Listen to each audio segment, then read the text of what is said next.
Numunezero udasanzwe gusubira guhura namwe mu biganiro bica kuri runo rubuga rwacu rwa YouTube Pisco Entertainment and Media. Sangwa ikaze muri ikino kiganiro twabateguriye cuno munsi. Psikologe nkuko vyamaniwe abatunganiriza ibiganiro bica kuri runo rubuga rwacu rwa YouTube Pisco Entertainment and Media, akaba ari nawe agomba anabibashikirize. Muti mbega psikologe uyu munsi waduteguriye ikiganiro kivuga kuki?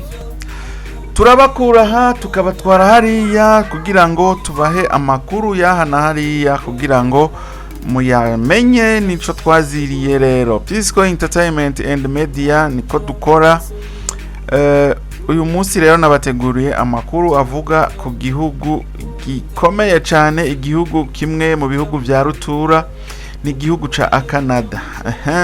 Aho ngaho muca mwibaza byinshi muti mbega aya makuru avugwa mu gihugu ca Canada na makuru unyabaki? Mbega uti umunyamahanga kunze kutubwira abanyamahanga baba bari muri Zambia, baba bari Dubai, abari South Africa, abari Kenya, ti umunyamahanga muri Dubai hoho bimeze gute? Uyu munsi rero nabazaniye ikiganiro kigaruka kuri ibi bintu bikurikira: umunyamahanga ukuntu abayeho muri Canada, ukuntu bushobora kuboneka, ukuntu gushika muri Canada bimeze. Ibyo nivyo rero no munsi nabateguriye. Ariko rero ukabutari bwagire subscribe, ndagusaba ugire subscribe kugira ngo wiyunge natwe mu bwami bwa Pisco Entertainment and Media, kugira ngo uzohore ubana natwe mu biganiro ducisha hano kuri runo rubuga rwacu rwa YouTube Pisco Entertainment and Media. Sabwe no kugira like kugira ngo uzohore uba mu bambere babonye ibiganiro bica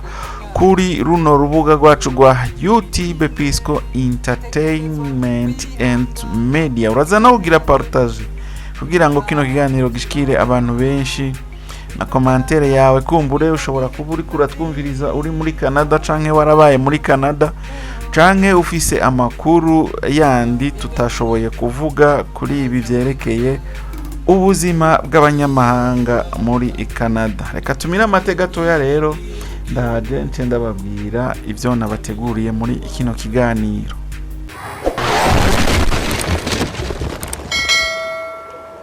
Turasubiye kubaramutsa, sangwa ikaze rero mwidonido rya kino kiganiro. Nkuko nayimejeje kubivuga, uyu munsi nabateguriye ikiganiro kigaruka ku buzima bw'abanyamahanga basanzwe bari muri Canada. Muti imbega muri Canada abanyamahanga babayeho gute?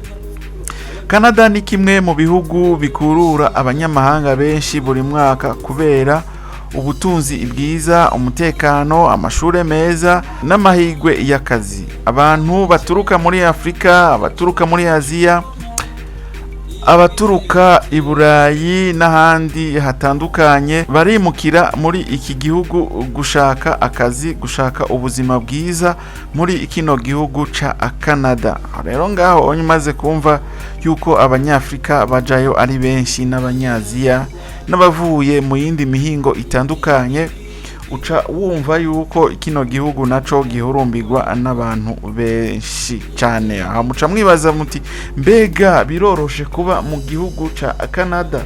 Ego biroroshe ugiye kugereranya n'ibindi bihugu. Urabona yuko Canada ari igihugu kimeze neza, igihugu coroshe kubamwo.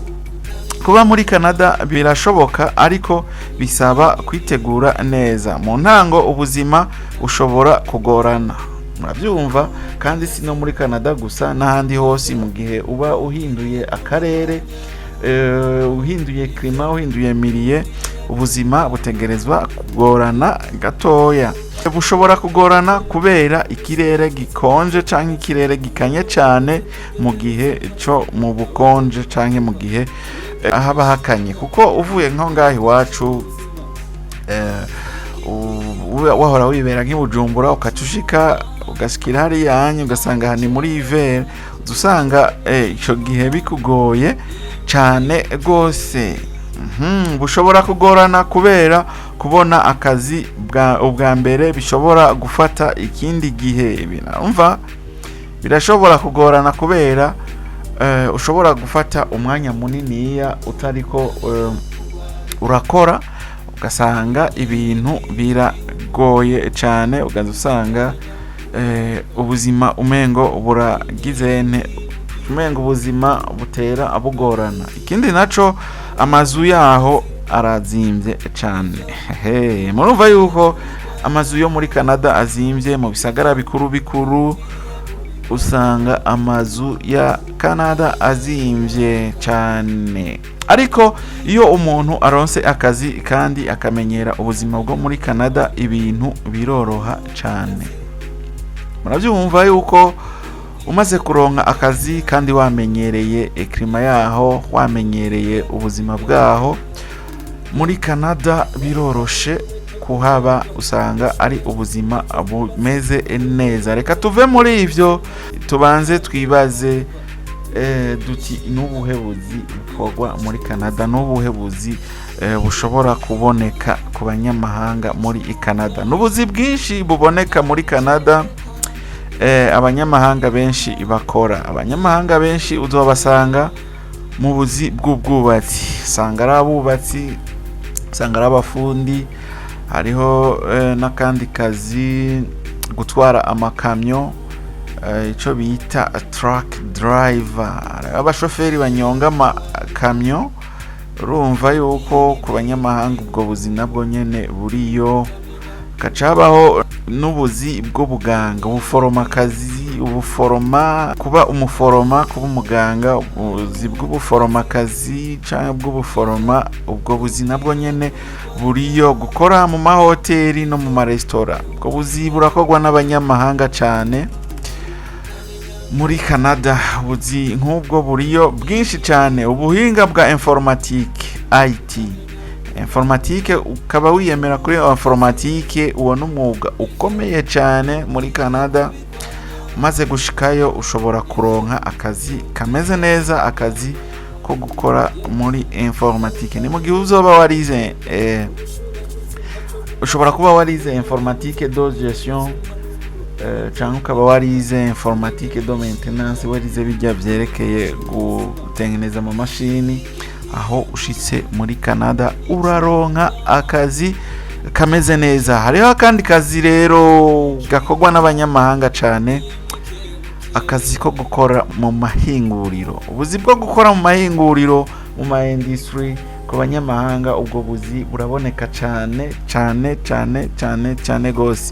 Ubwo n'ubuzi bukunze kuboneka ku banyamahanga. Abanyamahanga barakora mu mahinguriro akomakomeye cyane. Hakacabaho rero n'akandi kazi, uburimyi n'ubworozi, abanyamahanga barabukoreramwo cyane. Urazi yuko hariya ni mu gihugu giteye imbere, abantu bahariya bakora uburimyi bwo ku rwego mpuzamakungu. Abantu bahariya barakora n'ubworozi bukomeye cyane. Abafise amashure makuru, no kuvuga abafise n'ubumenyi bukomeye, barashobora kuronka akazi gahemba neza. Abyumvise, ukaba ufise amashure, ufise ubumenyi butandukanye, urashobora kuronka akazi kameze neza mu gihe uzoba washoboye gushika muri Canada. Reka rero tubanze tuve muri ivyo tuze mu mutekano. Mbega umutekano muri Canada woba wifashe gute? Canada iri mu bihugu bifise umutekano mwiza ku isi. Ndavyumva yuko Canada ari igihugu kimwe mu bihugu byoba bifise umutekano mwiza ku isi. Ariko si mwijuru, ni ku isi. Nta nyambo ibura agahonzi. Ubwicanyi buri hasi ugereranije n'ibindi bihugu byinshi byo ku isi. Murumva yuko atabwicanyi buri muri Canada. Amategeko arakurikizwa. Murumva yuko muri Canada amategeko yubahirizwa. Amategeko barayubahiriza, bagakurikiza amategeko. Abapolisi bakora neza cyane. Murumva muri Canada abapolisi baratandukanye n'abandi bo mu bindi bihugu, bakora bakurikije amategeko. Abapolisi bo muri Canada barakora neza cyane. Naho biruko hari ibisagara bimwe bimwe bishobora kubamwo ubusuma nk'ahandi hose mu bice bigize isi. Urumva yuko hatanyambo ibura gahonzi muri Canada hariho ibice bimwe bimwe usanga hariho abasuma, usanga hariho ibice bimwe bimwe birimo abasuma. Reka tuve rero muri ivyo turabe murabona yuko nko muri Afrika y'Epfo hagize iminsi hari ibintu vya xenophobia, kwinuba abanyamahanga. Tuve muri ivyo turabe yuko muri Canada naho hari ukwinuba abanyamahanga. Muri rusangi Canada yakira neza abanyamahanga kuko ari igihugu cubakiye ku kwimuka kw'abantu. Canada ni igihugu cyubakiye ku kwimuka kw'abantu, ni igihugu kirimwo abanyamahanga benshi cyane, la majorite n'abantu baje bava mu bindi bihugu. Ariko hari bamwe bahura n'ivangura canke ukwinubwa, ugasanga hariho abahuye n'ibibazo nk'ivyo, ariko ntabwo bigwiriye cyane muri Canada vyo kwinuba abanyamahanga canke kwinuba abantu baje bava ahandi. Ivyo ntibikunze kuba cyane, kandi amategeko arakingira abanyamahanga. Murumva yuko amategeko muri Canada akingira abanyamahanga. Gushikayo mbega muca mwibaza muti biroroshe kugira ngo tuzoze kwirondererayo natwe ubufu muri Canada. Kugera ubu kuja muri Canada bisaba yuko uba ufise passport, visa canke uruhusha rwo kwiga canke gukora muri Canada. Mu gihe ufise passport, ukaba ufise visa, ukaba ufise n'uruhusha rwo kuja kwiga muri Canada, gushika muri Canada biroroha. Ikindi naco gisabwa nuko uba ufise amafaranga yo gutangura ubuzima. Ntibashobora kukwemerera yuko upfa kujayo udafise amafaranga yo gutangura ubuzima. Ubanza kwerekana amafaranga ufise, amafaranga yoshobora kukubeshaho mu minsi ya mbere, kwerekana ko ushobora kwibeshaho mu minsi ya mbere. Murumva yuko ivyo ari vyo bikenewe kugira ngo ushobore gushika muri Canada. Abenshi bashika muri Canada biciye mu kwiga, akazi canke family sponsorship, immigration program. Abo nibo benshi bashobora gushika mu gihugu ca Canada. Canada iracari mu bihugu vyiza ku banyamahanga bifuza kubaka ejo hazoza habo. Naho ubuzima bwo mu ntango bushobora kugorana kubera igitiro c'ubuzima n'ikirere gikonje, amahigwe y'akazi, umutekano n'ubuzima bwiza bituma benshi bahitamwo kuhaguma imyaka myinshi. Murumva yuko muri Canada kubera ivyo, kubera hatekanye, ahantu hameze neza, umaze kuhamenyera biratuma abantu benshi bamaze gushika muri Canada, bamaze kuhamenyera, bashobora kuhamara imyaka myinshi bivanye n'ukuntu hasanzwe hameze neza muri Canada. Reka ikiganiro cacu tukigarukirize ngaha. Sikoroge nije nayo nabateguriye rero kino kiganiro. Imana ibahezagire, naho ubutaha mu kindi kiganiro. Ukaba utari bwagire subscribe kugira ngo uyunge natwe, gire like, hanyuma duhe na commentaire uzobwize neza. Imana iguhezagire, naho ubutaha mu kindi kiganiro. Merci beaucoup.